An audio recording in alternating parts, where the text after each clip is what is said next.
This is Bob Maloney from MyMMAnews.com, and coming up on September 9th, I will be cage side with Jiu-Jitsu whiz Jay Regabuto at the Tropicana Casino and Hotel for Ring of Combat 77. And this is a night that Louis Neglia and Frankie Perez, they were feeling generous. There's 4 championships on the lines that are giving out a lot of gold. And one of the fights that I'm most looking forward to is the 185-pound, the middleweight strap between my man, A.T. McCowin, who's talking to me tonight, and Troy Green. A great matchup. Before we even talk about that, let me say hello and give warm greetings to my friend and an exciting fighter and a great guy, A.T. McCowin. How you doing, brother? How you doing, Bob? I'm good, brother. Oh, man, I am so excited to be here. So excited to be spending my afternoon with you, brother. That's great. Now, AT, listen, your fighting career, your pro career, you started off 1-2, and you took like a 2-year break. And since you've come back, 4 straight wins, you're a completely different person. You even though you only have 1 finisher in the last 4 fights, I think you have finishing power in your hands. You're fun to watch. Your cardio, you've proven you went the distance 3 times. What's the biggest difference for you between A.T. McCowin at 1-2 and A.T. McCowin at 5-2 besides wins? What's the biggest difference as a fighter for you? Well, Bob, if I can be quite honest, it's still aside than cannabis. No, but in all seriousness, it'll be a lot of hard work. Stop making excuses for myself, and I had a coach who helped me, who was a great accountability partner. You know, he helped me to a T. He called me out when I wasn't doing the work, and you know, at the beginning of my career, I wasn't. I was kind of fighting just for the glory of, you know, saying I'm a fighter. But now we're actually making a career out of this. Awesome. Well, AT, the way I look at it is, you know, you're trained. Listen, you're 302 BJJ. You train at a school that's a lot of jiu-jitsu, but you seem to like prefer to stand and strike. But I know you have that jiu-jitsu. I mean, I seen your last fight. You use the takedowns effectively and ground control. Tell me a little bit about how you see this fight with Troy, because I was writing, as I'm writing it up, I'm saying this is a great matchup of striker versus striker. But I said, but don't be surprised. Both of these guys are capable of getting the takedown, because I think you both have skills both places, but you also like to stand. How are you looking at your opponent, and how do you see this fight going down? Well, I hope that the rest of his 85 career goes well. I know he's tired of making that cut down to 70, and brother, I'm right there with you. I do hate making those weight cuts, but unfortunately, it's not going to go too well. It's going to be a lot of pain, a lot of aggression, you know, and we all know I'm no stranger to taking pain, but I kind of do it with a smile, and I enjoy it. I'm not sure if he's going to enjoy the amount of pain that I'm going to be dishing out. And also a stand-up guy who knows how to take it down. So I don't really see him going for a takedown, but realistically, that's his game plan. He likes to pressure people up against the cage, then go for the takedown, try to ground them out.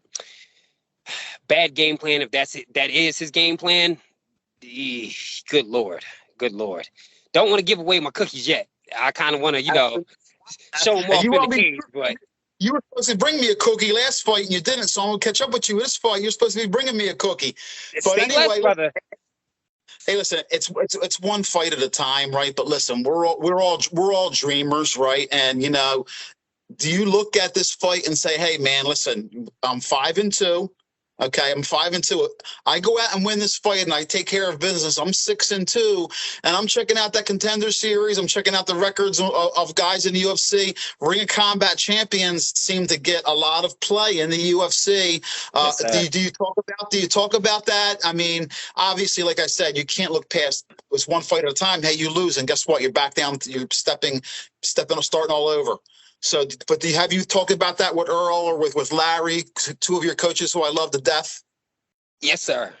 In fact, that's been Trouble's game plan for I say these last 2 or 3 fights. You know, Trouble has been shouting at our manager. We share the same manager, so he's been shouting at our manager, saying that I'm both ready for a title and ready for the Contender Series.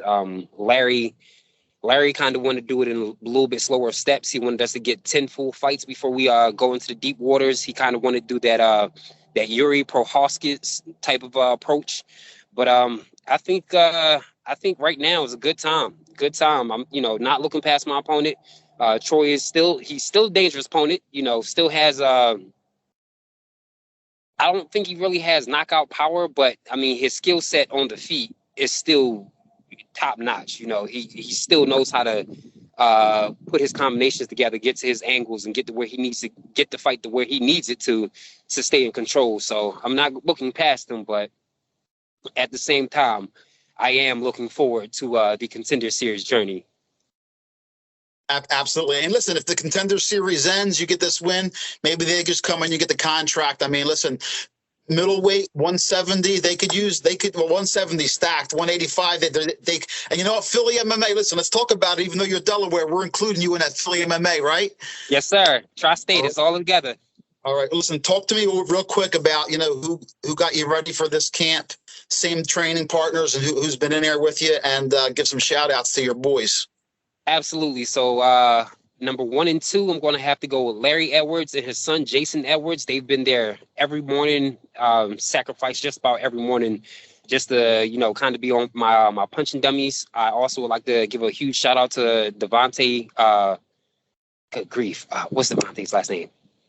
God, I always do this. Brain fart every last interview. But combat guy, that's Devontae, combat guy. Want to give a huge shout out to him. He's also been a huge help to my camp. Cordier Pratt, huge help. Tim Williams, of course, Earl Trouble Smalls. Let's see, Eric Chase, Buddy. God, all of the guys over at 302. Realistically, just about everybody has put themselves on the line just so I can have good hard rounds. I can actually go hard, push the pace, allow all of my power to go into most of my strikes, and everybody just kind of absorbs them, shake it off. They need to sit out a round. Next person to hop in. Nobody has really taken it easy on me in this camp, and I really appreciate, especially Tim. Timmy, good grief, he puts it on me as often as he can. And that UFC experience really helps. I think I got some cool new trick for him, and he's like, okay, that's cool. Here's this, so huge shout out to all of those guys. Oh, and also want to give a shout out to the guys over at Marquez MMA out in Philly. They work with me with warm hearts, so want to give them a shout out. With my schedule changing the way it has, I had to find a second home throughout the day on some days, and Marquez was that place, and Algio's as well. Huge shout out to Algio and those guys over there. So once again, 2 other camps that gave me a lot of great help. And before I even get into that, I want to shout out my number 1 training partner over at Marquez, Ian. Actually, you have a interview with Ian coming up soon. The Hammer, Ian the Hammer Austin. Yes, sir. Absolutely. I want to give a huge shout out to Ian. Once again, bigger guy, also really tricky, was giving me some great rounds. So, shout out to all those guys over there at Marquez, but especially Ian. And from me, don't forget to give a shout out to your mom, because she's your biggest fan. And she was right behind me, and you knew that. I knew where your mom was. I could hear her. That woman was up there, and you knew where she was. She's your number 1 fan, bro. You could hear her. Number 1. Number 1, sir. Number 1, and has been my entire life. It started in Pop Warner football. She started off as that loud mom, eventually became an assistant coach for that baseball and wrestling. That is just a distinct voice that I can hear. In fact, sometimes Larry will use her, or has used her in the past. When he can't get through me, he'll just grab her, pull her ringside, and then give all of the instructions to her. Because he knows that voice is one that's going to penetrate my ears no matter where I'm at. Hey, well, I seen you in the cage after a victory, almost losing it a little bit, getting a little emotional, talking to your mom, and that was great. A.T. McCowin, man, best of skills, best of luck. I'm glad you're my friend, and I'm also a huge fan of you in the cage and out of the cage. Nothing but the best, my man. Looking forward to calling your fight in Atlantic City, September 9th. Ring of Combat 77.